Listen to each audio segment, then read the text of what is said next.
world is not perfect, but if we all contribute to making things better, then it will continue to be a beautiful place. This simple philosophy is at the heart of Anna Ryan's approach to life. Growing up on a farm in Grasmere, Anna's parents Marcia and Basil were very focused on education and ensuring their children were prepared for life after school. This included family trips to Melbourne to learn how to navigate a big city and squeezing in extra work experience opportunities during school holidays. A young Anna spent time with a speech therapist, physio, chiropractor and occupational therapist. The aim was to be fully aware of all the career possibilities and choices available to her beyond Grasmere. In her senior years as a St Anne's student, Anna focused on science and maths and completed several of her subjects at CBC. A strong influence on Anna at St Anne's was teacher Margaret White. She found that teachers like Miss White and Mr Hinkson and Mr Tobias at CBC were always willing to give more, saying for students who wanted to learn more, they just kept feeding your interest and challenging you. After Year 12, Anna followed her older brother John to uni in Melbourne and chose to study chiropractic at RMIT. Anna was fascinated by the human body and diagnostic reasoning. She loved solving problems. At that point, Anna imagined that her future would entail having her own private practice in Warrnambool. After 5 years of study, Anna boarded a plane for London, working in the UK for 16 months and then returning to Australia to start her business within a multidisciplinary practice. This multidisciplinary focus was reflected within the family, with sister Alicia starting to be a physiotherapist at that same time. Anna also began teaching chiropractic students at RMIT, completed an education qualification and was awarded Dean's Honours. Around that time, Anna met her future husband Leon, also a chiropractor. Anna developed problems with her hands and was advised by a specialist that chiropractic as a career for life might not be realistic. Anna decided to sit the entrance test to study medicine and was then interviewed and offered a place at the University of Melbourne. Anna particularly enjoyed bumping into her younger brother Liam, who was finishing his agricultural science degree. While studying, she continued to work with Leon in their shared chiropractic practice. After graduation and while working in the emergency department at the Austin Hospital, Anna inquired with the clinical school about teaching opportunities. Sometimes serendipity influences the path we choose. By pure chance, an opportunity was available. Anna's work at the Austin Hospital Clinical School supported medical students in building their diagnostic skills and their relationships with patients. Anna found that her mentors at the Austin reminded her of her teachers at St Anne's and the CBC.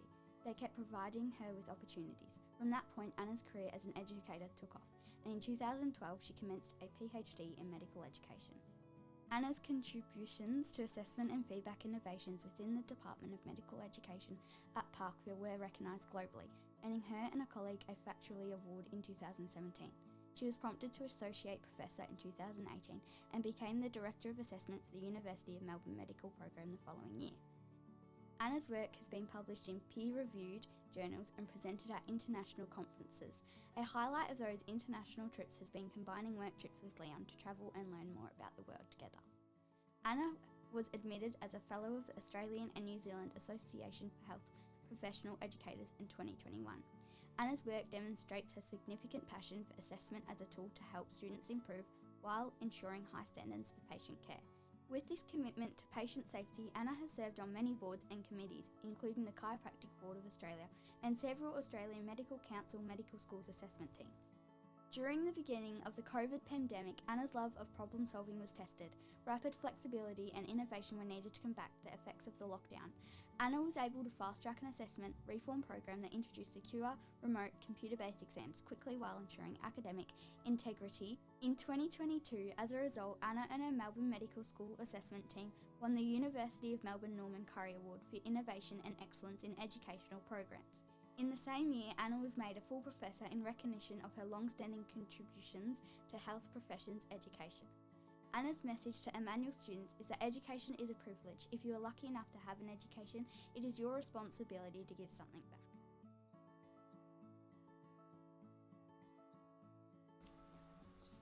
Thank you. Thank you to Candice and Peter and everybody involved in the Inspiring Alumni Award.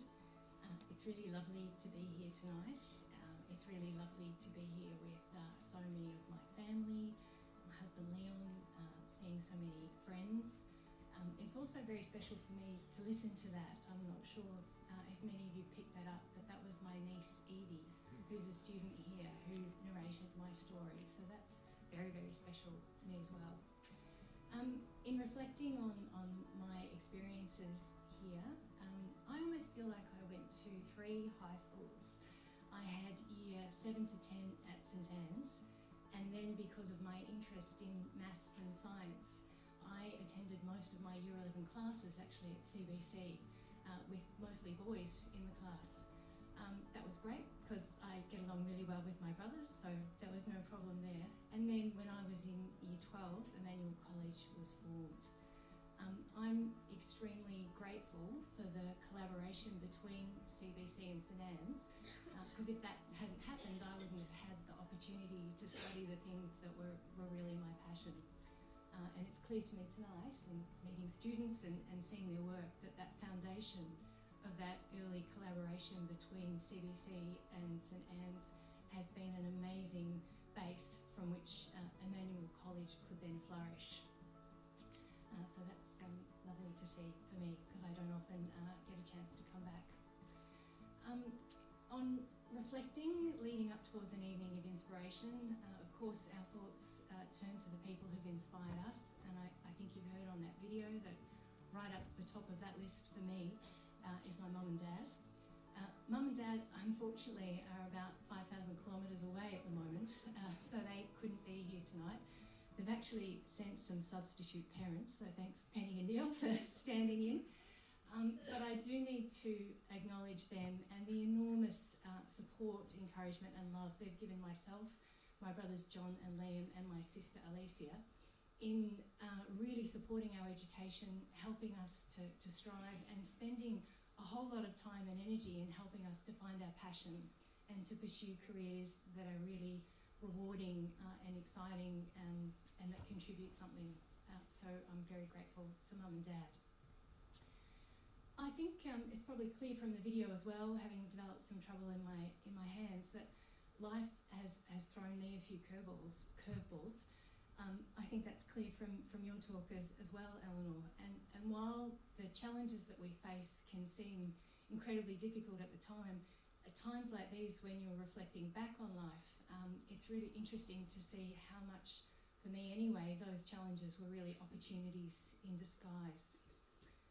So it's again another really interesting reflection to make at a time like this. When thinking about what's important in life and what's great in work, I guess most of us really like to do work that's interesting for us, that we have a passion for, that in some ways contributes to the life of others and hopefully also makes a difference in our world. For me, the work that I do is focused on improving patient care through medical education, but I think it's very clear from the stories you've already heard and the stories that you'll hear later on that there are so many different ways that we all can make a difference. And so I think if I'm to do the difficult thing and give advice to students on the way through, I would say find your passion, go for it, but if things change and things don't go quite as you first expect, then be prepared to change paths, because you perhaps might not realise what an opportunity lies around the corner that you didn't quite expect. And so I think at this point, the only other thing I want to say that there's very few people in this world who achieve anything all by themselves. And that is certainly the case for me. And it's the mentors I've had, the people I've worked with, my family, and my friends and Leon, who have made enormous contributions to anything that I've achieved in life. They've also made the whole process a whole lot more fun. And so I would just like to extend my thanks to them. Thank you.